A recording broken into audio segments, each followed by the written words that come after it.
Hi കൂട്ടുകാരെ, എല്ലാവർക്കും മാഷ ടീച്ചറിന്റെ മറ്റൊരു പുതിയ വീഡിയോയിലോട്ട് ഒരിക്കൽ കൂടി സ്വാഗതം. അപ്പൊ ഇന്ന് ടീച്ചർ എത്തിയിട്ടുള്ളത് 1ാം ക്ലാസ്സിലെ കൂട്ടുകാർക്ക് യൂസ്ഫുൾ ആവുന്ന ഒരു വീഡിയോയുമായിട്ടാണ് അല്ലേ. അപ്പൊ നമ്മൾ കുറച്ച് ദിവസങ്ങളിലായിട്ട് നമ്മുടെ സെക്കൻഡ് ടേം പരീക്ഷയ്ക്ക് വേണ്ടിയിട്ടുള്ള തയ്യാറെടുപ്പുകളൊക്കെ തുടങ്ങിയിട്ടുണ്ട് അല്ലേ. അപ്പൊ കഴിഞ്ഞ ദിവസങ്ങളിലായിട്ട് നമ്മൾ ഗണിതവുമായി ബന്ധപ്പെടുത്തിയിട്ടുള്ള പ്രധാന കാര്യങ്ങൾ പഠിച്ചു. അതുപോലെ തന്നെ മലയാളവുമായി ബന്ധപ്പെടുത്തിയിട്ട് നിങ്ങൾക്ക് പരീക്ഷയ്ക്ക് ചോദിക്കാവുന്ന പ്രധാനപ്പെട്ട കാര്യങ്ങളൊക്കെ ഡിസ്കസ് ചെയ്തു അല്ലേ. അപ്പൊ ഒത്തിരി കൂട്ടുകാരായിട്ട് ഇംഗ്ലീഷ് ചോദിക്കുന്നുണ്ട് കേട്ടോ. മക്കളെ വിഷമിക്കൊന്നും വേണ്ട, നിങ്ങൾ എക്സാം ആകുമ്പോഴേക്കും ടീച്ചർ നിങ്ങൾക്ക് പഠിക്കേണ്ട എല്ലാ കാര്യങ്ങളും പറഞ്ഞു തരും കേട്ടോ. അപ്പൊ ഇന്നത്തെ ക്ലാസ്സിൽ നമ്മൾ ഇംഗ്ലീഷ് ആണ് ഡിസ്കസ് ചെയ്യാനായിട്ട് പോകുന്നത്. അപ്പം ഇംഗ്ലീഷിൽ 1ാം ക്ലാസ്സിലെ കൂട്ടുകാർക്ക് ഏതൊക്കെ രീതിയിലാണ് നിങ്ങളുടെ പരീക്ഷയ്ക്ക് ചോദ്യങ്ങൾ ചോദിക്കുക എന്നതാണ് ടീച്ചർ പറയാനായിട്ട് പോകുന്നത് കേട്ടോ. ഓക്കെ മക്കളെ, അപ്പൊ നമുക്ക് ക്ലാസ്സിലോട്ട് പോയാലോ. അതിലോട്ട് പോകുന്നതിന് മുന്നേ ആയിട്ട് ടീച്ചർ എപ്പോഴും പറയുന്ന പോലെ തന്നെ നമ്മുടെ ചാനൽ ആദ്യമായിട്ട് കാണുന്ന മക്കളുണ്ടെങ്കിൽ ചാനൽ സബ്സ്ക്രൈബ് ചെയ്യാനും വീഡിയോ മക്കൾക്ക് യൂസ്ഫുൾ ആയിട്ട് തോന്നുകയാണെങ്കിൽ നിങ്ങളുടെ ക്ലാസ്സിൽ പഠിക്കുന്ന മറ്റു കൂട്ടുകാർ കൂടി ഷെയർ ചെയ്ത് കൊടുക്കാനായിട്ട് മറക്കരുത് കേട്ടോ. ഓക്കെ മക്കളെ, അപ്പൊ നിങ്ങൾക്ക് ഇംഗ്ലീഷിൽ ഉണ്ടാവുന്ന ഒരു ആക്ടിവിറ്റി എന്ന് പറയുന്നത് മക്കൾക്ക് നിങ്ങളുടെ ക്വസ്റ്റ്യൻ പേപ്പറിൽ ഒരു പിക്ചർ തരും കേട്ടോ. നല്ല ഭംഗിയുള്ള നല്ലൊരു പിക്ചർ തരും.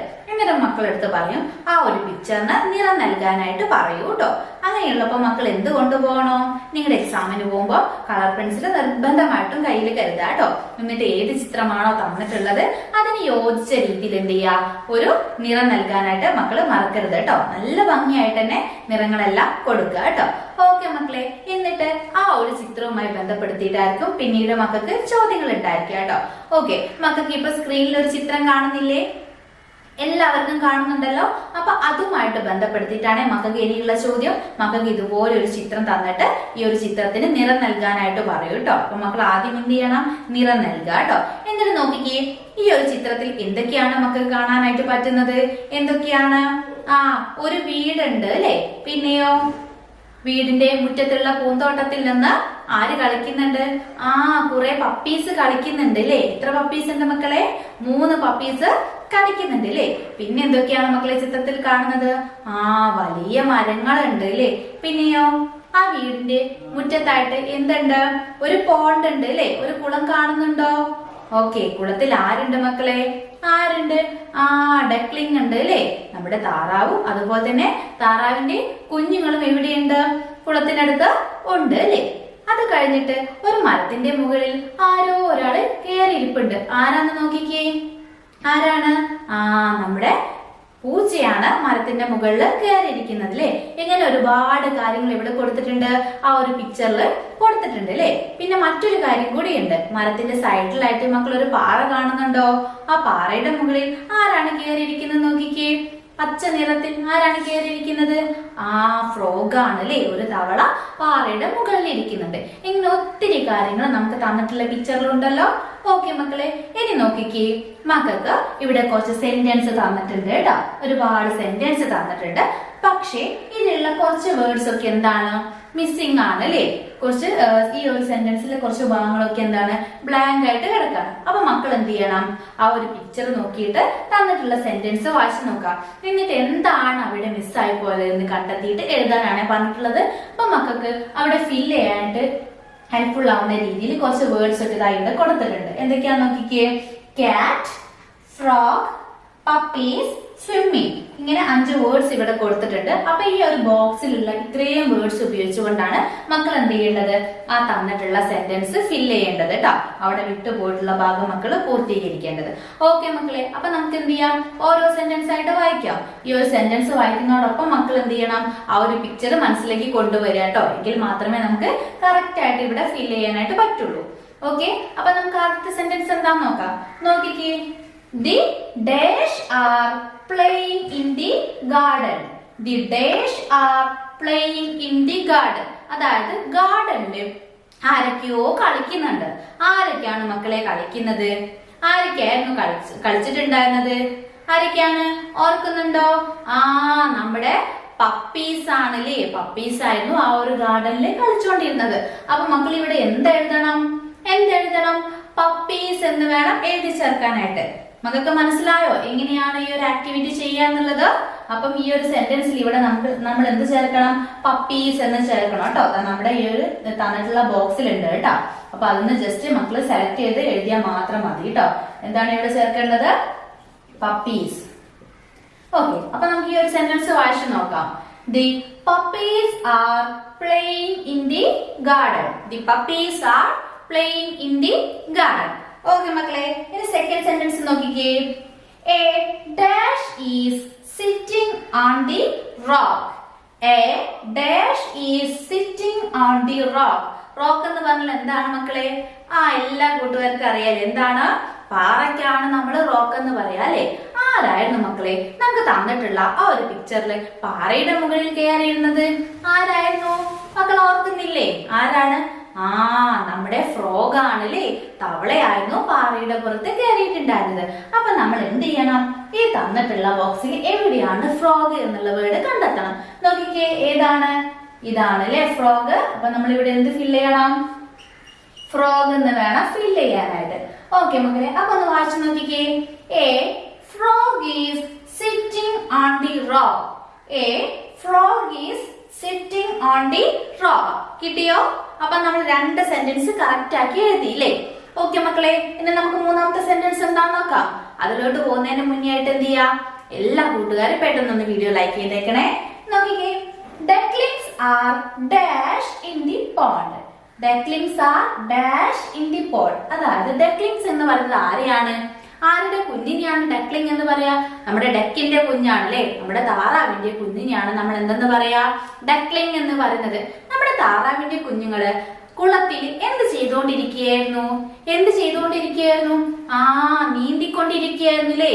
അപ്പൊ നമ്മളിവിടെ ഏത് വേർഡ് യൂസ് ചെയ്യണം? സ്വിമ്മിങ് എന്ന വേർഡ് വേണം യൂസ് ചെയ്യാനായിട്ട്. അപ്പൊ ഇവിടെ എന്ത് വരും മക്കളെ? Ducklings are swimming in the pond. Ducklings are swimming in the pond എന്ന് വരൂ ട്ടോ. Ducklings are swimming in the pond. Okay മക്കളെ, ഇനി ലാസ്റ്റ് സെന്റൻസ് നോക്കിക്കേ. A dash is climbing on the tree. A dash is climbing on the tree. എന്തോ ഒരു സാധനം മരത്തിന്റെ മുകളിൽ കയറി പോയിക്കൊണ്ടിരിക്കുന്നുണ്ടായിരുന്നു. എന്തായിരുന്നു മക്കൾ ഓർക്കുന്നുണ്ടോ? ആരായിരുന്നു മരത്തിന്റെ മുകളിലോട്ട് അള്ളിപ്പിടിച്ച് കയറിക്കൊണ്ടിരുന്നത്? ആരായിരുന്നു? നോക്കിക്കേ, ഇതാ ഇയാളാണ്. ആരാണിത്? കാറ്റ്. A cat is climbing on the tree. A cat is climbing on the tree. Okay മക്കളെ, അപ്പം എല്ലാ കൂട്ടുകാർക്കും വളരെ ഈസി ആയിട്ട് ഈ ഒരു ആക്ടിവിറ്റി ചെയ്യാനായിട്ട് കഴിഞ്ഞല്ലോ. ഓക്കെ, അപ്പൊ മക്കൾക്ക് ഇത്തരത്തിലുള്ള ഒരു ആക്ടിവിറ്റി നിങ്ങളുടെ എക്സാമിന് പ്രതീക്ഷിക്കാവുന്നതാണ് കേട്ടോ. ഒരു ചിത്രം തരും, ചിത്രത്തിന് നിറം നൽകാനായിട്ട് പറയും. അതിനുശേഷം മക്കൾ എന്ത് ചെയ്യാ? ചിത്രം നന്നായിട്ട് നോക്കുക. ആരൊക്കെയാണ് ചിത്രത്തിലുള്ളത്, അവർ ഓരോരുത്തരും എന്താണ് ചെയ്യുന്നത് എന്നുള്ളതൊക്കെ നോക്കുക കേട്ടോ. ആ കാര്യങ്ങളൊക്കെ മനസ്സിലാക്കിയാൽ തന്നെ മക്കൾക്ക് എന്ത് ചെയ്യാനായിട്ട് പറ്റും? ഇതുപോലെ ഫില്ല് ചെയ്യാനായിട്ട് ചോദിക്കുകയാണെങ്കിൽ കൃത്യമായിട്ട് ഫില്ല് ചെയ്യാനായിട്ട് പറ്റൂ കേട്ടോ. ഓക്കെ മക്കളെ, അപ്പൊ വളരെ ഈസി ആയിട്ടുള്ള ഒരു ആക്ടിവിറ്റി ആയിരുന്നു അല്ലേ? ഓക്കെ, ഇനി നമുക്ക് രണ്ടാമത്തെ ആക്ടിവിറ്റി എന്താണെന്ന് നോക്കാം. നോക്കിയാലോ? ഓക്കെ, അപ്പൊ ടീച്ചർ ആദ്യം മക്കളടുത്ത് പറഞ്ഞിട്ടുണ്ടായിരുന്നത് ഒരു പിക്ചർ തന്നിട്ട് നിറം നൽകാനായിട്ട് പറയുമെന്ന് പറഞ്ഞു. ഇനി അല്ലെങ്കിൽ ചിലപ്പോൾ മക്കളടുത്ത് പറയാം ടീച്ചർ പറയുന്ന രീതിയിൽ പിക്ചേഴ്സിന് കളർ ചെയ്യാനും അതുപോലെ തന്നെ പിക്ചേഴ്സിലോട്ട് വരച്ച് ചേർക്കാനായിട്ട് പറയും കേട്ടോ. അതായത് നിങ്ങളുടെ ക്വസ്റ്റ്യൻ പേപ്പറിൽ ഒരു പിക്ചറിന്റെ കുറച്ച് ഭാഗങ്ങൾ തന്നിട്ടുണ്ടായിരിക്കും. എന്നിട്ട് ടീച്ചറുടെ നിർദ്ദേശങ്ങൾക്കനുസരിച്ച് അതിൽ ബാക്കി ഭാഗങ്ങൾ കൂടി വരച്ച് ചേർക്കാനായിട്ട് പറയും കേട്ടോ. അതായത് നിങ്ങൾക്ക് ഇപ്പൊ എന്ത് ചെയ്തു? ഒരു ചെടി അവിടെ തന്നു. ഇതുപോലെ എന്ത് ചെയ്തു? ഒരു ചെടിയുടെ പിക്ചർ നിങ്ങൾക്ക് തന്നിട്ട് എന്നിട്ട് മക്കളടുത്ത് എന്ത് പറയും? ആ ഒരു ചെടിയില് ഒരു ഫ്ലവർ വരയ്ക്കാനായിട്ട് പറയും. എന്ത് പറയും? ആ ഒരു ചെടിയിൽ ഒരു ഫ്ലവർ വരയ്ക്കാനായിട്ട് പറയും. അത് ടീച്ചർ നിങ്ങൾക്ക് പറഞ്ഞു തരും കേട്ടോ. എന്തൊക്കെയാണ് അതിൽ ചെയ്യേണ്ടത് എന്നുള്ള ഇൻസ്ട്രക്ഷൻസ് ടീച്ചേഴ്സ് തരും. അപ്പൊ അതനുസരിച്ച് മക്കൾ എന്ത് ചെയ്യുക? ആ ഒരു ചെടിയിൽ നമ്മൾ എന്ത് ചെയ്തു? ഒരു പൂ വരച്ചു.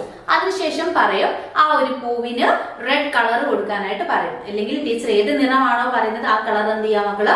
പൂവിന് കൊടുക്കുക. അപ്പൊ എന്ത് ചെയ്യാ? നിങ്ങൾ വരച്ചിട്ടുള്ള പൂവിന് ഏത് നിറം നൽകുക? ടീച്ചർ റെഡാ പറയുന്ന വെച്ചാൽ റെഡ് കൊടുക്കുക, യെല്ലോ പറഞ്ഞാൽ ഏത് കൊടുക്കാം? യെല്ലോ കൊടുക്കുക കേട്ടോ. ചിലപ്പോൾ മക്കളടുത്ത് പറയും ആ ഒരു പൂവിന് ചുറ്റും 2 ബട്ടർഫ്ലൈനെ വരയ്ക്കാനായിട്ട് പറയും. അപ്പൊ മക്കൾ എന്ത് ചെയ്യണം? ബട്ടർഫ്ലൈനെ വരയ്ക്കണം. ഇത്തരത്തില് ചിലപ്പം ഒരു ചിത്രം തന്നുകൊണ്ട് ടീച്ചറുടെ നിർദ്ദേശങ്ങൾക്കനുസരിച്ച് ആ ഒരു ചിത്രത്തിലോട്ട് കൂടുതൽ കാര്യങ്ങൾ വരച്ച് ചേർത്ത് അതിന് നിറം നൽകാനായിട്ടും പറയും. അപ്പം ഏത് രീതിയിൽ വന്നാലും മക്കൾ എന്ത് ചെയ്യുക? കൃത്യമായിട്ട് ചെയ്യുക കേട്ടോ. ടീച്ചർ നേരത്തെ പറഞ്ഞ പോലെ കളർ പെൻസില് മറക്കാതെ തന്നെ കയ്യിൽ കരുതുക കേട്ടോ. ഓക്കെ മക്കളെ, അപ്പം ആദ്യം പറഞ്ഞിട്ടുള്ള ഈ 2 കാര്യങ്ങൾ വളരെ ഈസി ആയിട്ടുള്ള കാര്യങ്ങളാണ് അല്ലേ? എല്ലാ കൂട്ടുകാരും എക്സാമിനെ തെറ്റിക്കാതെ തന്നെ ചെയ്യല്ലോ. ഓക്കെ, ഇനി നിങ്ങൾക്ക് ഇംഗ്ലീഷിൽ വരാവുന്ന മറ്റൊരു ചോദ്യം എന്ന് പറയുന്നത് മക്കള് ഒരുപാട് ആനിമൽസിന് സൗണ്ട് ഒക്കെ പഠിച്ചിട്ടില്ലേ? എല്ലാ കൂട്ടുകാർക്കും അറിയാം അല്ലെ? അപ്പൊ അതുമായിട്ട് ബന്ധപ്പെടുത്തിയിട്ട് മക്കൾക്ക് എന്ത് ചെയ്യും, നിങ്ങളുടെ എക്സാമിന് ചോദ്യങ്ങൾ വരും കേട്ടോ. അപ്പൊ നമുക്ക് ആദ്യം എന്ത് ചെയ്യാം, നിങ്ങൾ പഠിച്ചിട്ടുള്ള കുറച്ച് ആനിമൽസിന് സൗണ്ട് ഒന്ന് ഓർത്തു നോക്കാം അല്ലെ? അതിനുശേഷം ഏത് രീതിയിലാണ് മക്കൾക്ക് ആ ഒരു ചോദ്യം വരാ എന്നുള്ളത് കൂടി ടീച്ചർ പറഞ്ഞു തരാം കേട്ടോ. ഓക്കെ മക്കളെ, ഇവിടെ നോക്കിക്കേ. ഇവിടെ നിങ്ങൾക്ക് അറിയാവുന്ന കുറച്ച് ആനിമൽസിനും അതുപോലെ തന്നെ അവരുടെ സൗണ്ട്സും കൊടുത്തിട്ടുണ്ട് കേട്ടോ.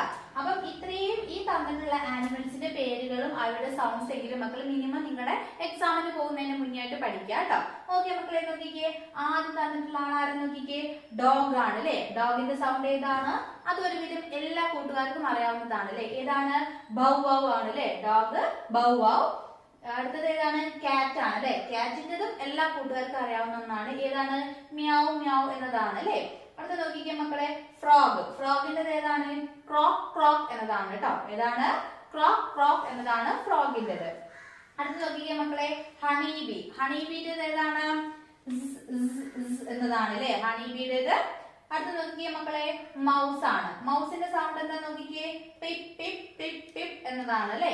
ലാസ്റ്റ് വൺ ഡക്ക് ആണ്. ഡക്കിന്റെതും എല്ലാ കൂട്ടുകാർക്കും അറിയാവുന്നതാണ്. ഡക്കിന്റേത് ഏതാണ്? ക്വാക്ക് ക്വാക്ക് എന്നതാണ് അല്ലെ? അപ്പൊ നമ്മൾ എന്ത് ചെയ്തു, ഇവിടെ നമ്മൾ ഒത്തിരി ആനിമൽസിനെയും അതുപോലെ തന്നെ അവരുടെ സൗണ്ട്സും പരിചയപ്പെട്ടു. ഇനി മക്കൾക്ക് ഇത് എങ്ങനെയാ പരീക്ഷയ്ക്ക് ചോദിക്കാന്ന് വെച്ചാൽ, ചിലപ്പം ഇതേ രീതിയിൽ ആനിമൽസിന്റെ പേരോ അല്ലെങ്കിൽ അവരുടെ പിക്ചേഴ്സോ തരും. എന്നിട്ട് അതിന്റെ സൗണ്ട്സിലോട്ട് മാച്ച് ചെയ്യാനായിട്ട് പറയും കേട്ടോ. അതായത് വരച്ച് ചേർക്കാനായിട്ട് പറയും. ഒരു രീതിയിൽ നിങ്ങൾക്ക് അങ്ങനെ ചോദിക്കാം. അല്ലെങ്കിൽ പിന്നെ മക്കൾക്ക് വരും എങ്ങനെയാന്ന് വെച്ചാൽ ഹുവാമൈ എന്നുള്ള രീതിയിൽ വരും കേട്ടോ. അതായത് ടീച്ചർ ഒരു എക്സാമ്പിൾ പറയാം, നോക്കിക്കേ. ഹുവാമൈ ട്ടോ, മക്കള് കണ്ടെത്തണം. ഒരു റെഡിലാണ്. ഉത്തരം ഏതാ നിങ്ങൾ കമന്റ് ചെയ്യാ കേട്ടോ. I am a pet animal. I like fishes. I drink milk. I say meow meow. Who am I? ആരാണ് മക്കളെ?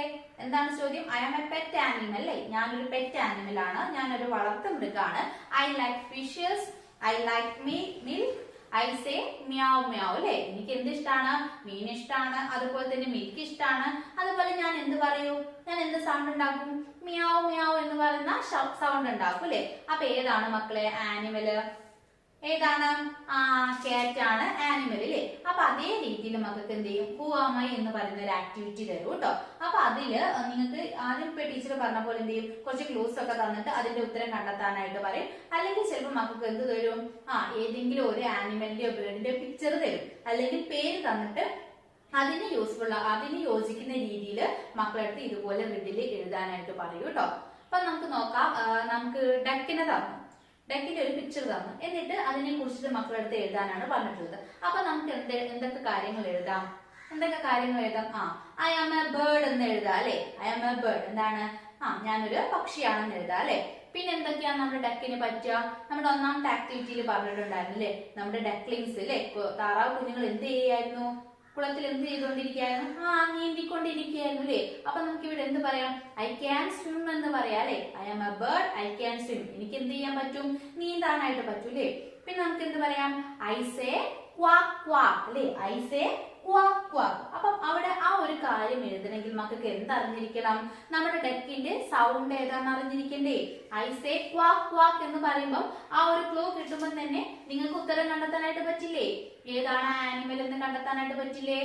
ഓക്കെ മക്കളെ, അപ്പം ഇതേ രീതിയിൽ മക്കൾക്ക് ഇപ്പൊ രണ്ട് രീതിയിൽ ചോദിക്കുമെന്ന് പറഞ്ഞു അല്ലെ? ചിലപ്പം ഇങ്ങനെ മാച്ച് ചെയ്യാനായിട്ട് ചോദിക്കാം, അല്ലെങ്കിൽ റിഡിൽസ് പോലെ ചോദിക്കുക കേട്ടോ. അപ്പൊ മക്കൾക്ക് സ്വയം എഴുതാനൊക്കെ പറയുമ്പോൾ നിങ്ങൾക്ക് ഈ ഒരു സൗണ്ട് ഒക്കെ ഉണ്ടെങ്കിൽ ഏതൊരു ആനിമലിന്റെയും റിഡിൽസ് ഉണ്ടാക്കാവുന്നതേ ഉള്ളൂ. ഇപ്പൊ ഡോഗിന്റേതായിക്കോട്ടെ, കാറ്റിന്റേതായിക്കോട്ടെ, ഫ്രോഗിന്റേതായിക്കോട്ടെ, ഈ ഒരു സൗണ്ട് ഒക്കെ ഉണ്ടെങ്കിൽ നിങ്ങൾക്ക് എഴുതാവുന്നതേ ഉള്ളൂ കേട്ടോ. അപ്പൊ ഫ്രോഗിന്റേതാണെങ്കിലും മക്കൾക്ക് എന്ത് ചെയ്യാം? ഈ ഒരു സൗണ്ട് ഉണ്ടെങ്കിൽ ഹുവാമൈ എന്നുള്ള രീതിയിൽ മക്കൾക്ക് എഴുതാവുന്നതേ ഉള്ളൂ കേട്ടോ. ഓക്കെ മക്കളെ, പിന്നെ നിങ്ങൾക്ക് ഈ ഒരു ആനിമൽസിന്റെ സൗണ്ട്സ് യൂസ് ചെയ്തുകൊണ്ട് വരാവുന്ന മറ്റൊരു മോഡൽ ക്വസ്റ്റ്യൻ എന്ന് പറയുന്നത് ചിലപ്പം കോൺവെർസേഷൻ കംപ്ലീറ്റ് ചെയ്യാനായിരിക്കും കേട്ടോ. അതായത് നിങ്ങൾക്ക് ചിലപ്പം എന്ത് ചെയ്യും, ഏതെങ്കിലും രണ്ട് ആനിമൽ തമ്മിലൊക്കെയുള്ള ഒരു കോൺവെർസേഷൻ നിങ്ങളുടെ ക്വസ്റ്റ്യൻ പേപ്പറിൽ ഉണ്ടായിരിക്കും. എന്നിട്ട് അതിൽ ചില ഡയലോഗ്സ് ഒക്കെ എന്തായി പോയിട്ടുണ്ടാവും, വിട്ടുപോയിട്ടുണ്ടായിരിക്കും അല്ലെ? അതിൽ ചില വേർഡ്സ് ഒക്കെ മിസ്സായി പോയിട്ടുണ്ടായിരിക്കും. അപ്പൊ ആ ഒരു ഭാഗം ഫില്ല് ചെയ്യാനായിരിക്കും മക്കൾക്ക് ഉണ്ടായിരിക്കുക കേട്ടോ. കോൺവെർസേഷൻ എഴുതാന്ന് പറയുമ്പോൾ മക്കള് പേടിക്കൊന്നും വേണ്ട, മുഴുവനായിട്ട് നിങ്ങൾ എഴുതൊന്നും വേണ്ട. ഒരുവിധം എല്ലാ കാര്യങ്ങളും നമ്മുടെ ക്വസ്റ്റ്യൻ പേപ്പറിൽ ഉണ്ടായിരിക്കും. അതിൽ ഒന്നോ രണ്ടോ കാര്യങ്ങൾ മാത്രം എന്തായി പോയിട്ടുണ്ടായിരിക്കും, വിട്ടു പോയിട്ടുണ്ടാവും. അവിടെ മക്കൾ ജസ്റ്റ് ഒന്ന് എഴുതേണ്ട കാര്യമേ ഉള്ളൂ. അപ്പം അത്തരത്തിലും നമുക്ക് ഈ ഒരു സൗണ്ട്സ് അത്തരത്തിൽ കോൺവെർസേഷൻ വരുമ്പോൾ നമുക്ക് ഈ ഒരു സൗണ്ട്സ് യൂസ് ചെയ്ത് എഴുതാനായിട്ട് പറ്റാറുണ്ട് കേട്ടോ. അപ്പൊ നമ്മുടെ ക്യാറ്റും ഡോഗും തമ്മിലുള്ള കോൺവെർസേഷൻ ഒക്കെ ആകുമ്പോൾ അവിടെ ഏതെങ്കിലും ഒരു ഡയലോഗിൽ ചിലപ്പം അവരുടെ സൗണ്ട്സ് ഒക്കെ പറയാറുണ്ട്. സൗണ്ട്സ് ഒക്കെ ആയിരിക്കും ചിലപ്പം എഴുതി കൊടുക്കേണ്ടതായിട്ട് വരിക. അപ്പൊ മക്കൾ എന്ത് ചെയ്യാം, നിർബന്ധമായിട്ടും ഇത്രയും ആനിമൽസിന്റെ പേരും അവരുടെ സൗണ്ട്സ് എങ്കിലും മക്കൾ പഠിച്ചിരിക്കുക കേട്ടോ. ഏതെങ്കിലും ഒരു ക്വസ്റ്റ്യനിൽ, ഏതെങ്കിലും ഒരു മോഡൽ ക്വസ്റ്റ്യനിൽ ഇത് നിങ്ങൾക്ക് യൂസ്ഫുൾ ആവും കേട്ടോ. ഓക്കെ മക്കളെ, പിന്നെ നിങ്ങൾക്ക് ഇംഗ്ലീഷിൽ വരാവുന്ന മറ്റൊരു പ്രവർത്തനം എന്ന് പറയുന്നത്, ഇവിടെ നോക്കിക്കേ, ഇവിടെ ഒരു പിക്ചർ തന്നിട്ടുണ്ട് അല്ലേ. എന്തിന്റെ പിക്ചറാണ് മക്കളെ? വലിയൊരു ട്രീ ഉണ്ട്. ട്രീയുടെ മുകളിൽ ആരുണ്ട്? ഒരു ബേർഡ് ഉണ്ട് അല്ലെ. ബേർഡ് എവിടെയാണ് ഇരിപ്പുള്ളത്? അതിന്റെ കൂട്ടിലാണ് അല്ലെ, അതിന്റെ നെസ്റ്റിന്റെ ഉള്ളിലാണ് നമ്മുടെ ബേർഡ് ഉള്ളത്. പിന്നെ എന്തുണ്ട് മക്കളെ? ഒരു ബോൾ ഉണ്ട് അല്ലെ. ഇവിടെ ഒരു ബോൾ ഉണ്ട്. അതുപോലെ ഇവിടെ ഒരു ടേബിൾ ഉണ്ട്. ടേബിളിന്റെ മുകളിലായിട്ട് എന്തുണ്ട്? ഒരു പെൻ ഉണ്ട് അല്ലെ. അപ്പൊ ഇത്രയും കാര്യങ്ങളൊക്കെയാണ് നമുക്ക് ഇവിടെ തന്നിട്ടുള്ള ഈ ഒരു പിക്ചറിൽ അല്ലെ. അപ്പൊ നോക്കിക്കേ, ഇവിടെ നമുക്ക് അതോടൊപ്പം ഒരു 3 സെന്റൻസ് തന്നിട്ടുണ്ട്. ആ സെന്റൻസിലെ ചില ഭാഗങ്ങളൊക്കെ എന്തായി പോയിട്ടുണ്ട് മക്കളെ? വിട്ട് പോയിട്ടുണ്ട് അല്ലെ, മിസ്സായി പോയിട്ടുണ്ട്. അപ്പൊ എന്ത് ചെയ്യണം മക്കൾ? ഈ വിട്ട ഭാഗങ്ങളൊക്കെ മക്കൾ എന്ത് ചെയ്യണം? ഫില്ല് ചെയ്യണം. അതിന് നിങ്ങൾക്ക് എന്ത് ചെയ്യാം? ഇവിടെ താഴെ തന്നിട്ടുള്ള ഈ വേർഡ്സ് ഒക്കെ യൂസ് ചെയ്യാം കേട്ടോ. ഏതൊക്കെ വേർഡ്സ് നോക്കിക്കേ? In, under, on. അപ്പൊ ഈ 3 കാര്യങ്ങൾ ഉപയോഗിച്ചുകൊണ്ടാണ് മക്കൾ ഈ തന്നിട്ടുള്ള ഒരു സെന്റൻസ് ഫില്ല് ചെയ്യേണ്ടത് കേട്ടോ. അപ്പൊ വെറുതെ ഫില്ല് ചെയ്താൽ പോരാ. ഈ തന്നിട്ടുള്ള സെന്റൻസ് എന്താണ്? നമുക്ക് ഇവിടെ പിക്ചറിൽ കൊടുത്തിട്ടുള്ള കാര്യങ്ങളാണ്. അപ്പൊ പിക്ചർ നന്നായിട്ട് നോക്കിയിട്ട് അതിനനുസരിച്ച് വേണം ഇവിടെ തന്നിട്ടുള്ള ഈ ഒരു സെന്റൻസ് ഫില്ല് ചെയ്യാനായിട്ട് കേട്ടോ. നോക്കിക്കേ മക്കളെ, നമുക്ക് ആദ്യം തന്ന സെന്റൻസ് എന്താണ്? A bird dash the tree. A bird dash the tree എന്നാണ് പറഞ്ഞിട്ടുള്ളത്. അപ്പൊ ബോൾ എവിടെയാണുള്ളത്? മക്കള് കണ്ടോ? പിക്ചർ കണ്ടോ? ബോൾ ഇതാ ഇവിടെ ഇരിപ്പുണ്ടല്ലേ. എവിടെയാണ് മക്കളെ? മരത്തിന്റെ എന്തോന്ന് നമ്മളടുത്ത് പറയുന്നത് അല്ലേ. മരത്തിന്റെ എവിടെയായിട്ടാണ് ഈ ബോൾ ഇരിപ്പുള്ളത്? നോക്കിയേ, മരത്തിന്റെ താഴെയായിട്ടാണുള്ളത് അല്ലേ. മരത്തിന്റെ താഴെയായിട്ടാണ് എന്തുള്ളത്? ബോൾ കിടക്കുന്നത്. അപ്പൊ അതിന് നമ്മൾ ഏത് വേർഡ് യൂസ് ചെയ്യണം മക്കളെ? നമുക്ക് 3 കാര്യങ്ങൾ അവിടെ തന്നിട്ടുണ്ട്. ഏതൊക്കെയാണ്? In, under, on. ഈ 3 കാര്യങ്ങളാണ് തന്നിട്ടുള്ളത് അല്ലെ. അതിൽ ഏത് വേർഡാണ് നമ്മൾ മരത്തിന് താഴെ എന്ന് പറയാനായിട്ട് ഉപയോഗിക്കുക? ഏതാണ്? അണ്ടർ എന്ന് പറയുന്ന വേർഡാണ് അല്ലെ. അണ്ടർ ആണ്. ഓക്കെ, അപ്പൊ നമുക്ക് ഈ ഒരു സെന്റൻസ് എങ്ങനെ ഫില്ല് ചെയ്യാം? A bird under the tree. A bird under the tree. A ball under the tree. Ball എവിടെയാണ്? മരത്തിന്റെ അടിയിലാണ് അല്ലെ. മരത്തിന് താഴെയായിട്ടാണ് ബോൾ കിടപ്പുള്ളത്. ഓക്കെ മക്കളെ, ഇനി അടുത്ത് നോക്കിക്കേ. A bird dash the nest. A bird dash the nest. നമ്മുടെ ബേർഡ് എവിടെയാണുള്ളത് മക്കളെ? എവിടെയാണുള്ളത്? കിളിക്കൂട്ടിനുള്ളിലാണുള്ളത് അല്ലെ. അതിന്റെ നെസ്റ്റിന്റെ ഉള്ളിലാണ് ഉള്ളത്. അപ്പൊ അത് പറയാനായിട്ട് നമ്മൾ അവിടെ ഏത് വേർഡ് യൂസ് ചെയ്യും മക്കളെ? ഇന്നാണോ യൂസ് ചെയ്യുക, അല്ലെങ്കിൽ ഓൺ ആണോ യൂസ് ചെയ്യുക? ഏതാണ് യൂസ് ചെയ്യുക? കൂടിന്റെ ഉള്ളിലല്ലേ ഉള്ളത് അല്ലേ. കൂടിന്റെ ഉള്ളിലാണുള്ളത്. അപ്പൊ നമ്മൾ അവിടെ ഏത് യൂസ് ചെയ്യും? ഇന്നാണ് യൂസ് ചെയ്യുക കേട്ടോ. A bird in the nest. A bird in the nest എന്നാണ് പറയാ കേട്ടോ. ഓക്കെ മക്കളെ, ലാസ്റ്റ് സെന്റൻസ് നോക്കിക്കേ. A pen dash the table. A pen dash the table. അപ്പൊ നോക്കിക്കേ, ഇവിടെ ഒരു ടേബിൾ ഉണ്ട്. ആ ടേബിളിന്റെ പുറത്തായിട്ടാണ് ഒരു പെൻ ഇരിപ്പുള്ളത് അല്ലെ. എവിടെയാണുള്ളത്? ആ ഒരു ടേബിളിന്റെ മുകളിലായിട്ടാണ് പെണ്ണുള്ളത് അല്ലെ. എവിടെയാണ് മക്കളെ? ടേബിൾ ആണെങ്കിൽ ടേബിളിന്റെ മുകളിലായിട്ടാണ് എന്തുള്ളത്? പെണ്ണുള്ളത്. അപ്പൊ നമ്മൾ മുകളിൽ എന്ന് പറയാനായിട്ട് നമ്മൾ ഏത് വേർഡ് യൂസ് ചെയ്യണം? ഏത് വേർഡ് യൂസ് ചെയ്യണം? ഓൺ എന്ന് പറയുന്ന വേർഡ് വേണം നമ്മൾ യൂസ് ചെയ്യാനായിട്ട് അല്ലെ. A pen on the table. A pen on the table. അപ്പൊ നമ്മൾ ഇവിടെ ഏത് യൂസ് ചെയ്യണം? ഓൺ ആണ് യൂസ് ചെയ്യേണ്ടത്. അപ്പം എന്തിന്റെ മുകളിലാണ് എന്ന് പറയാനായിട്ട് നമ്മൾ എന്ത് യൂസ് ചെയ്യണം? ഓൺ യൂസ് ചെയ്യണം അല്ലെ. ഇവിടെ നമ്മൾ ബോള് അടിയിലാണ് അല്ലെ, താഴെയാണ് എന്ന് പറയാനായിട്ട് നമ്മൾ എന്ത് ഉപയോഗിച്ചു? അണ്ടർ ഉപയോഗിച്ചു. ഇനി നമ്മുടെ കിളിക്കൂടിന്റെ ഉള്ളിലാണ് എന്ന് പറയാനായിട്ട് നമ്മൾ എന്ത് ഉപയോഗിച്ചു? ഇൻ ഉപയോഗിച്ചു അല്ലെ. അപ്പൊ മക്കള് ഈ 3 കാര്യങ്ങൾ, ഇൻ, അണ്ടർ, ഓൺ, ഈ 3 കാര്യങ്ങൾ എവിടേക്കാണ് ഉപയോഗിക്കുന്നത് എന്നുള്ളത് കൃത്യമായിട്ട് മനസ്സിലാക്കുക കേട്ടോ. അതുമായിട്ട് ബന്ധപ്പെടുത്തിയിട്ടുള്ള ഒരു ചോദ്യം നിങ്ങൾക്ക് ഇംഗ്ലീഷിൽ വരാനായിട്ടുള്ള സാധ്യതയുണ്ട്. ഓക്കെ മക്കളെ, അപ്പൊ ഇന്നത്തെ ക്ലാസ്സിൽ നമ്മൾ ഒരുപാട് കാര്യങ്ങൾ ഇംഗ്ലീഷിൽ ഡിസ്കസ് ചെയ്തു അല്ലേ. അപ്പം ഇനിയും കുറച്ച് കാര്യങ്ങളൊക്കെ കൂടി ടീച്ചർക്ക് ഇംഗ്ലീഷുമായിട്ട് ബന്ധപ്പെടുത്തിയിട്ട് നിങ്ങൾക്ക് പറഞ്ഞു തരാനായിട്ടുണ്ട്. അത് നമ്മൾ എന്ത് ചെയ്യും? അടുത്ത ക്ലാസ്സിൽ പറയുന്നതായിരിക്കും കേട്ടോ. അപ്പൊ ഇന്ന് ടീച്ചർ പറഞ്ഞിട്ടുള്ള കാര്യങ്ങളൊക്കെ മക്കൾ എന്ത് ചെയ്യുക? നന്നായിട്ട് ഇരുന്ന് പഠിക്കാം.